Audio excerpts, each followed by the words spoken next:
بسم اللہ الرحمن الرحیم۔ السلام علیکم ورحمۃ اللہ وبرکاتہ۔ آپ تمام حضرات خیریت سے ہوں گے انشاءاللہ تعالی۔ اللہ پاک ہمیں اسی طرح رمضان المبارک میں عبادات کرنے کی توفیق عطا فرمائے اور سارے روزے رکھنے کی انشاءاللہ توفیق عطا فرمائے۔ اللہ پاک ہمارے روزوں کو قبول فرمائے اور ہماری عبادات کو بھی قبول فرمائے، اور اسی طرح ہم رمضان المبارک میں اپنی دعاؤں کو میں سب کو یاد رکھیں۔ ہر مسلمان کی اللہ پاک جو بھی جائز حاجات ہیں اللہ پاک اس کو پورا فرمائے، اور جو پریشان ہے اللہ پاک سب کی پریشانی کو ختم فرمائے۔ آج کی تعلیم فضائل رمضان چیپٹر 1 حدیث نمبر 2 کے فائدے میں سے بقیہ فائدہ آج پڑھا جائے گا، پیج نمبر 647۔ دوسری خصوصیت مچھلیوں کے استغفار کرنے کی ہے۔ اس سے مقصود کثرت سے دعا کرنے والوں کا بیان ہے۔ متعدد روایات میں یہ مضمون وارد ہوا ہے کہ بعض روایات میں ہے کہ ملائکہ اس کے لیے استغفار کرتے ہیں۔ میرے چچا جان کا ارشاد ہے کہ مچھلیوں کی خصوصیت بظاہر اس وجہ سے ہے کہ اللہ جل شانہ کا ارشاد ہے، جس کا ترجمہ ہے جو لوگ ایمان لائے اور اچھے اعمال کیے حق تعالی شانہ ان کے لیے دنیا ہی میں محبوبیت فرما دیں گے۔ اور حدیث پاک میں ارشاد ہے جب حق تعالی شانہ کسی بندے سے محبت فرماتے ہیں تو جبرائیل علیہ السلام سے ارشاد فرماتے ہیں کہ مجھے فلاں شخص پسند ہے، تم بھی اس سے محبت کرو۔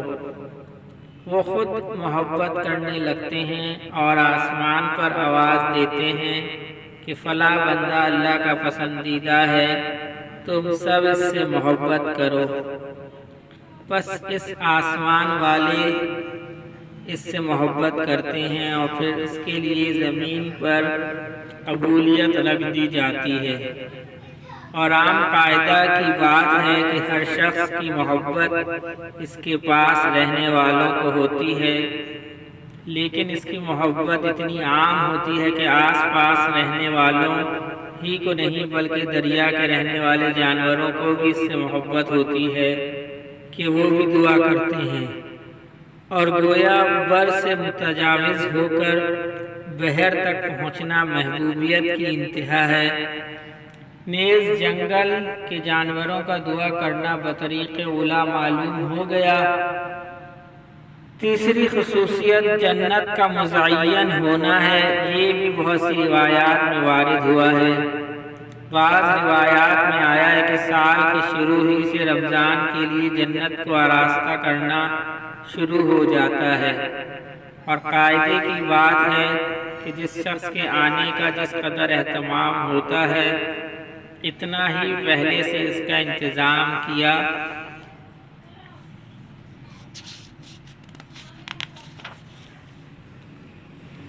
جاتا ہے۔ شادی کا اہتمام مہینوں پہلے سے کیا جاتا ہے۔ چوتھی خصوصیت سرکش شیاطین کا قید ہو جانا ہے کہ جس کی وجہ سے معاصی کا زور کم ہو جاتا ہے۔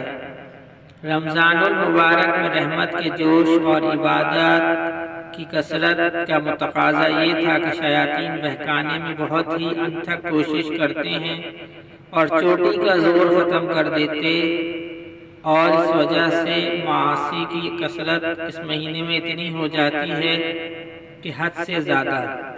لیکن باوجود اس کے یہ مشاہدہ ہے اور محقق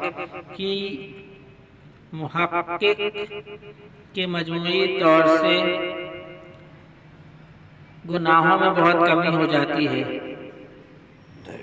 کتنے شرابی کبابی ایسے ہیں کہ رمضان میں خصوصیت سے نہیں پیتے، اور اسی طرح گناہوں میں بھی کھلی کمی ہو جاتی ہے، لیکن اس کے باوجود گناہ ہوتے ضرور ہیں، مگر ان کے سرزد ہونے سے حدیث پاک میں نہ تو کوئی اشکال نہیں، اس لیے کہ اس کا مضمون ہی یہ ہے کہ سرکش شیاطین قید کر دیے جاتے ہیں۔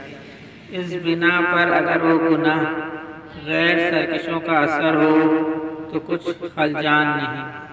البتہ دوسری روایات میں سرکش کی قید بغیر مطلقاً شیاطین کے مقید ہونے کا ارشاد بھی موجود ہے۔ پس اگر ان روایات سے بھی سرکش شیاطین کا ہی قید ہونا مراد ہے کہ بسا اوقات لفظ مطلق بولا جاتا ہے، مگر دوسری جگہ اس کی قیودات معلوم ہو جاتی ہیں، تب بھی کوئی اشکال نہیں رہا۔ البتہ اگر ان روایات سے سب شیاطین کا مبعوث ہونا مراد ہو تب بھی ان معاصی کے صادر ہونے سے کچھ خلجان نہ ہونا چاہیے، اس لیے کہ اگرچہ معاصی عموماً شیاطین کے اثر سے ہوتے ہیں، مگر سال بھر تک ان کے تلبس اور اختلاط اور ظاہری اثر کے جماؤ کی وجہ سے نفس ان کے ساتھ اس درجہ مانوس اور متاثر ہو جاتا ہے کہ تھوڑی بہت غیبت محسوس نہیں ہوتی، بلکہ وہی خیالات اپنی طبیعت بن جاتی ہے۔ اور یہی وجہ ہے کہ بغیر رمضان کے جن لوگوں سے گناہ زیادہ سرزد ہوتے ہیں، رمضان میں بھی انہی سے زیادہ تر صدور ہوتا ہے، اور آدمی کا نفس چونکہ ساتھ رہتا ہے اس لیے اس کا اثر ہے۔ دوسری بات ایک اور بھی ہے، نبی کریم صلی اللہ علیہ وسلم کا ارشاد ہے کہ جب آدمی کوئی گناہ کرتا ہے تو اس کے قلب میں ایک کالا نقطہ لگ جاتا ہے۔ اگر وہ سچی توبہ کر لیتا ہے تو وہ دھل جاتا ہے، ورنہ لگا رہتا ہے، اور اگر دوسری مرتبہ گناہ کرتا ہے تو دوسرا نقطہ لگ جاتا ہے، حتیٰ کہ اس کا قلب بالکل سیاہ ہو جاتا ہے، پھر خیر کی بات اس کے قلب تک نہیں پہنچتی۔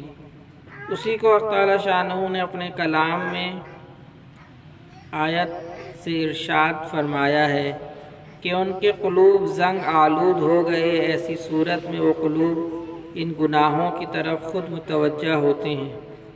یہی وجہ ہے کہ بہت سے لوگ ایک نوع کے گناہ کو بے تکلف کر لیتے ہیں، لیکن اسی جیسا جب کوئی دوسرا گناہ سامنے ہوتا ہے تو قلب کو اس سے انکار ہوتا ہے۔ مثلاً جو لوگ شراب پیتے ہیں ان کو اگر سور کھانے کو کہا جائے تو ان کی طبیعت کو نفرت ہوتی ہے، حالانکہ معصیت میں دونوں برابر ہیں۔ تو اسی طرح جب غیر رمضان میں وہ ان گناہوں کو کرتے ہیں تو ان کے ساتھ رنگے جاتے ہیں، جس کی وجہ سے رمضان المبارک میں بھی ان کے سرزد ہونے کے لیے شیاطین کی ضرورت نہیں رہتی۔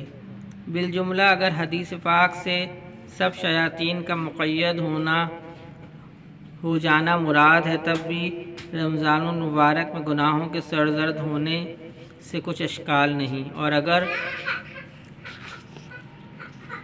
متمرد اور خبیث شیاطین کا مقید ہونا مراد ہو تب تو کوئی اشکال ہے ہی نہیں، اور بندہ ناچیز کے نزدیک یہی توجیہ اولیٰ ہے، اور ہر شخص اس کو غور کر سکتا ہے اور تجربہ کر سکتا ہے۔ رمضان المبارک میں نیکی کرنے کے لیے یا کسی معصیت سے بچنے کے لیے اتنا زور لگانے نہیں پڑتے جتنے کہ غیر رمضان میں پڑتے ہیں، تھوڑی سی ہمت اور توجہ کافی ہو جاتی ہے۔ حضرت مولانا شاہ محمد اسحاق صاحب رحمہ اللہ کی رائے یہ ہے کہ یہ دونوں حدیثیں مختلف لوگوں کے اعتبار سے ہیں، یعنی فساق کے حق میں صرف متکبر شیاطین قید ہوتے ہیں، اور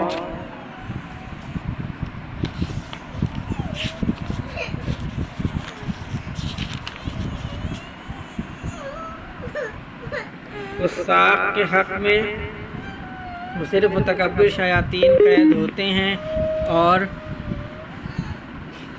صلحہ کے حق میں متعلقاً ہر قسم کے شیاطین مبعوث ہو جاتے ہیں۔ پانچویں خصوصیت یہ ہے کہ ہر رمضان المبارک کی آخر رات میں سب روزے داروں کی مغفرت کر دی جاتی ہے۔ یہ مضمون پہلی روایات میں بھی گزر چکا ہے۔ چونکہ رمضان المبارک کی راتوں میں شب قدر سب سے افضل رات ہے، اس لیے صحابہ کرام رضی اللہ تعالیٰ عنہ نے خیال فرمایا کہ اتنی بڑی فضیلت اسی رات کے لیے ہو سکتی ہے، مگر حضور صلی اللہ علیہ وسلم نے ارشاد فرمایا کہ اس کے فضائل مستقل علیحدہ چیز ہے، یہ انعام تو ختم رمضان کا ہے۔ اللہم صلی علی محمد وعلی آل محمد، اللہم اعنی علی ذکرک و شکرک و حسن عبادتک۔